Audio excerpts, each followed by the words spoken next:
Okay, hi all, Marky here with the Exiles. I'm joined by senior instructors Ivan and Rupert from different classes, but we're here in South Essex today, our class in South Essex.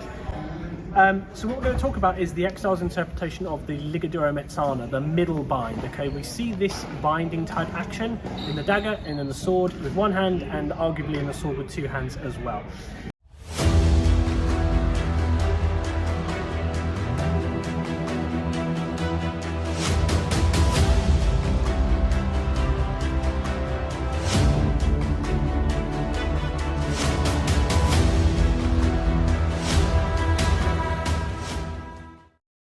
So from a dagger perspective, the actual play itself, if we go through it slowly, works from the first master, okay, which is me generating actions initially from my left hand cover.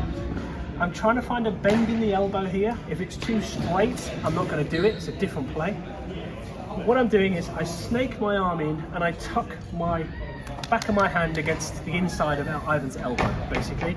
The back of his hand against the back of mine, and from here I've got lots of leverage to basically twist that up, strike him, take the dagger, etc. Okay, so we quite often get actually questions on the reason why we do it in that way, why the back of my hand is against the back of his elbow, specifically because in the manuscript it's actually shown a lot deeper like this. It's almost elbow to elbow.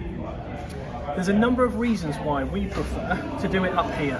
Okay, the easiest reason is that I train for the best and sometimes get the worst. Okay, so if we drop that dagger a second, we have to anticipate the fact that this has got to be done at speed. It's going to be frenzied, it's going to be a mess. Okay, so it's all well and good doing it clean in training, but in reality, if I'm going to catch it, I'm going to have to just crank it on.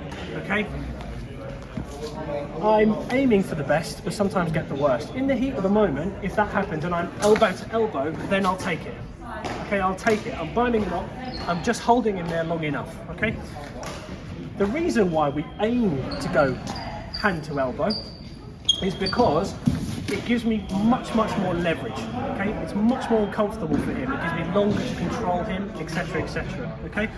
Also, when you start adding in things like big padded jackets, armor, things like that, the distance starts to move out anyway. Okay, it's very hard to get elbow to elbow in a harness. Okay, so we aim for that, but we will take whatever we're given. So if we're dagger sparring or whatever, and I'm here, and that's more or less what I'm aiming for. But if I'm a bit deeper, then I'll take that. Okay, so there's sometimes a big difference. Thank you, Ivan. There's sometimes a big difference between image, application, preferred option. So we always try and train for what we would hope we can achieve, and then the rest of it is fighting, it's reality, it's messy, and so on and so forth. So that's just a little video on the reason why we aim for the middle bind, or this middle bind, like this. Okay. You could also make the argument that in the manuscript, certainly the Getty, it's shown a bit deeper, simply to make the image clearer. Okay, because it's a lot easier to draw something like this, where you can clearly show the person looking at the image, hey, my arm is behind theirs around the back, than this. This is a lot harder to draw and for the viewer to make sense of. So you could start to make arguments like that. So that's it. Thanks for watching, and until the next one.